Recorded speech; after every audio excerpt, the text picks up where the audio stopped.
지금 AI를 둘러싼 가장 큰 논쟁은 이게 정말 전기 발명 같은 혁명일까? 아니면 곧 터질 거품일까? 하는 점일 겁니다.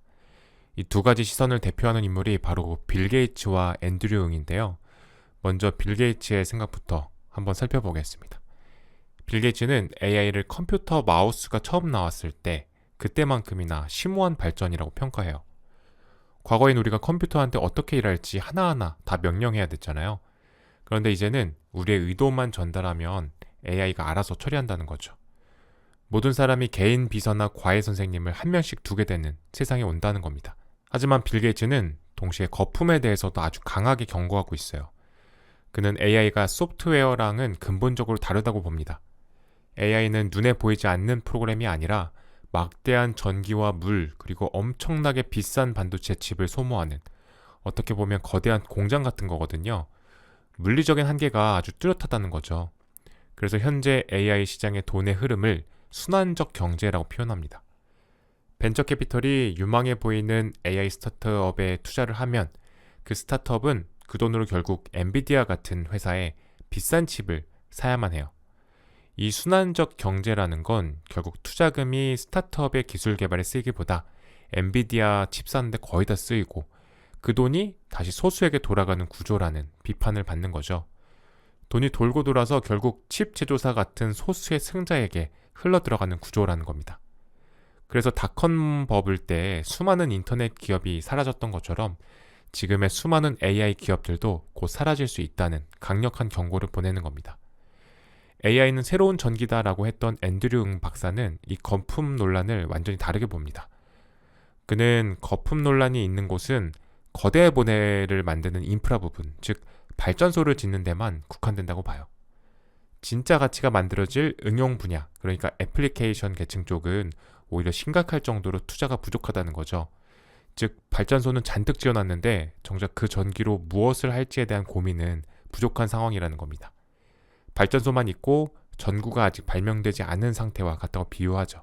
그래서 강조하는 게 바로 에이전트형 AI로의 전환이에요.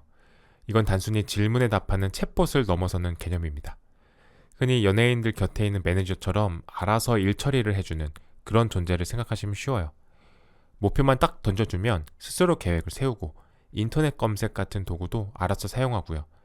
심지어 자기가 저지른 실수까지 스스로 수정하는 말 그대로 자율적인 디지털 직원이 생기는 겁니다.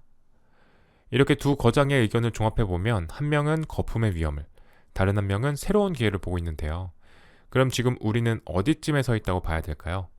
바로 들쭉날쭉한 최전선에 있다고 볼 수 있습니다. AI의 능력을 그래프로 그린다면 매끄러운 상승 곡선이 아니라 아주 불퉁불퉁한 선이라는 거죠. 코딩이나 글 요약 같은 특정 분야에서는 인간의 능력을 훌쩍 뛰어넘지만 즉 튀어나온 부분이죠. 하지만 사실 확인이나 윤리적인 판단 같은 분야에서는 아직 AI 수준에도 미치지 못해요. 이 부분이 들어간 부분이고요. 거품은 투자자들이 이 울퉁불퉁한 선을 그냥 곧게 뻗은 직선이라고 착각할 때 생기는 겁니다. 우리에게 필요한 건 이 지도를 정확히 보고 AI가 잘하는 저 튀어나온 부분을 우리 업무에 어떻게 연결할지 냉정하게 판단하는 능력입니다. 2000년 닷컴 버블 때 똑같은 인터넷 혁명의 파도 속에서 왜 패치닷컴은 사라지고 아마존은 거인이 되었는지 살펴보겠습니다. 패치닷컴은 닷컴 버블 붕괴의 상징적인 아이콘인데요. 사업 모델은 간단했습니다. 반려동물 용품을 온라인으로 파는 거였죠. 문제는 단위 경제였어요. 즉 물건 하나를 팔 때마다 얼마나 남느냐 하는 계산이죠. 무겁고 부피가 큰 개사료 같은 건 배송비가 상품을 팔아서 남는 이익보다 더 컸습니다. 말 그대로 팔면 팔수록 손해를 보는 구조였던 거죠. 이건 오늘날 오픈 AI 같은 곳의 기술을 빌려와서 예쁜 디자인만 씌운 AI 래퍼 서비스들과 아주 비슷해요. 핵심 기술이 없으니까 비싼 기술 사용료를 계속 내야 되고 결국 수익을 내기 힘든 구조인 거죠. 이런 회사들은 투자금이 마르는 순간 패치닷컴처럼 사라질 위험이 아주 큽니다. 반면 아마존은 어땠을까요? 당시 아마존도 주가가 94%나 폭락해서 거의 망하기 직전이었는데 대체 어떻게 살아남았을까요? 제프 베조스는 다른 CEO들이 주가에 목맬 때 딱 하나에만 집착했습니다. 바로 운영 현금 흐름이었어요. 회사가 실제로 돈을 벌고 있느냐 하는 거죠. 아마존의 핵심 사업이었던 도서 판매는 책이 가볍고 규격화되어 있어서 배송이 쉬웠어요. 즉 팔면 팔수록 회사에 현금이 쌓이는 건강한 구조였던 겁니다. 패치닷컴과는 정말 정반대였죠. 게다가 베조스는 버블이 터지기 직전에 대규모 자금을 미리 확보해뒀어요. 그 돈은 경쟁자들이 돈이 없어 쓰러져 갈 때 아마존이 물류센터를 짓고 고객 경험을 개선하는 데 쓸 수 있는 산소통 역할을 했습니다. 패치닷컴이 모두의 눈을 사로잡는 광고에 돈을 쓸 때 아마존은 고객에게 진짜 가치를 주는 기반 시설에 돈을 쓴 겁니다. 그럼 이런 거대 기업 말고 우리 주변에서는 어떨까요? 예를 들어서 한 소규모 법률 사무소는 24시간 고객 응대가 가능한 AI 챗봇을 도입했어요. 변호사가 재판 때문에 법정에 들어가 있을 때도 AI가 새로운 고객의 문의에 답하고 상담 예약까지 다 잡아주는 거죠. 직원을 추가로 뽑지 않고도 24시간 영업팀을 운영하는 효과를 본 겁니다. 작은 사무실 입장에서는 인건비 부담 없이 업무 효율을 극대화한 거니까 정말 엄청난 변화죠. 한 동네 빵집 사례도 흥미롭습니다. 날씨 데이터나 지역 축제 같은 이벤트 정보를 AI가 분석해서 내일 빵을 몇 개나 구워야 할지 정확하게 예측해줘요. 이걸 도입하고 3개월 만에 버려지는 음식물 쓰레기를 30%나 줄였다고 합니다. 이건 곧바로 빵집의 순이익 증가로 이어졌죠. 빵집 주인은 매일 하던 생산량 고민에서 벗어나서 새로운 메뉴를 개발하는 데 더 많은 시간을 쓸 수 있게 됐고요. 배관공의 사례도 있습니다. AI가 대신 전화를 받아서 고객의 문제를 파악하고 기술자의 현재 위치 그리고 스케줄을 고려해서 가장 효율적인 방문 약속을 잡습니다. 심지어 작업이 끝난 후에 청구서를 보내는 일까지 자동화해서 행정 업무에 쓰던 시간을 60%나 줄였다고 해요. 이 사례들을 보면 AI가 변호사나 배관공을 대체하는 게 아니라 오히려 비서나 매니저 역할을 해주는 건데요. 여기서 이런 질문이 생길 수도 있습니다. 행정 업무가 줄어든 만큼 더 높은 수준의 본업 성과를 기대받게 되어서 결국 더 힘들어지는 건 아닐까 하는 점이죠. 바로 그 지점 때문에 우리가 AI를 어떻게 바라보고 활용할 건지에 대한 관점의 전환이 필요합니다. 그렇다면 이 모든 걸 우리 개인의 업무에 어떻게 적용할 수 있을까요? 마이크로소프트 조사 결과를 보면 우리가 업무 시간의 60%를 이메일 답장이나 회의 참석처럼 일을 하기 위한 일에 쓰고 있다고 합니다. 여기서 더 열심히 일하는 건 정말 답이 아니죠. 그래서 해결책은 우리가 에이전트 보스가 되는 겁니다. AI를 내가 직접 쓰는 도구로 생각하는 게 아니라 내가 일을 시키고 관리하는 부하 직원으로 관점을 완전히 바꾸는 거죠. 예를 들어서 예전에는 4시간 걸려서 시장조사 보고서를 내가 직접 썼다면 이제는 AI라는 부하 직원에게 이런 주제로 보고서 개요를 만들어 와 라고 10분간 명확하게 지시하고요. AI가 가져온 초안을 50분 동안 내가 다듬고 완성하는 방식으로 바꾸는 겁니다. 그렇게 아낀 3시간으로 우리는 더 중요한 의사결정에 집중할 수 있게 되죠. AI에게 일을 맡겼을 때 얻는 효과를 구체적으로 어떻게 계산할 수 있을까요? 개인의 투자 수익률을 3가지 관점에서 측정해 볼 수 있습니다. 첫째는 효율성 수익입니다. AI 덕분에 절약한 시간을 내 시급으로 간단히 환산해 보는 거예요.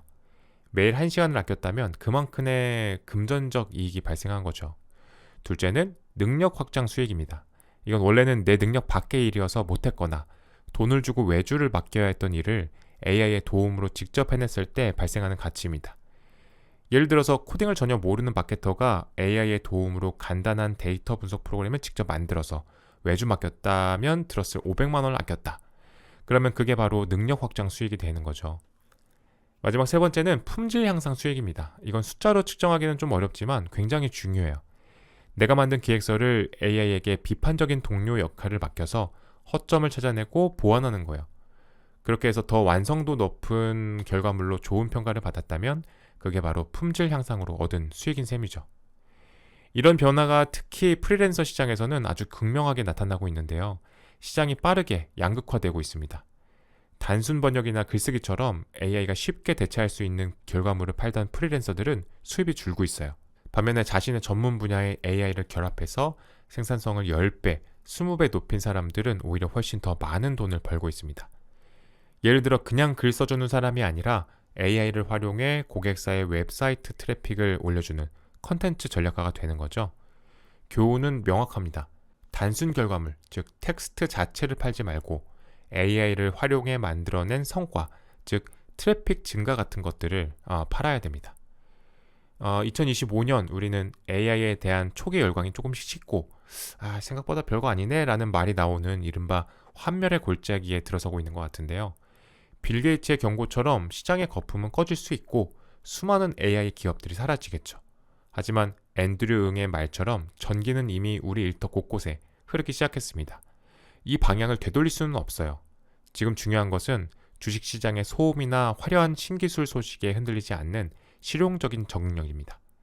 멋진 그림을 그려주는 AI보다 매일 반복하는 엑셀 정리를 10분 단축해주는 AI가 당장 우리의 가치를 더 확실하게 높여줄 수 있습니다.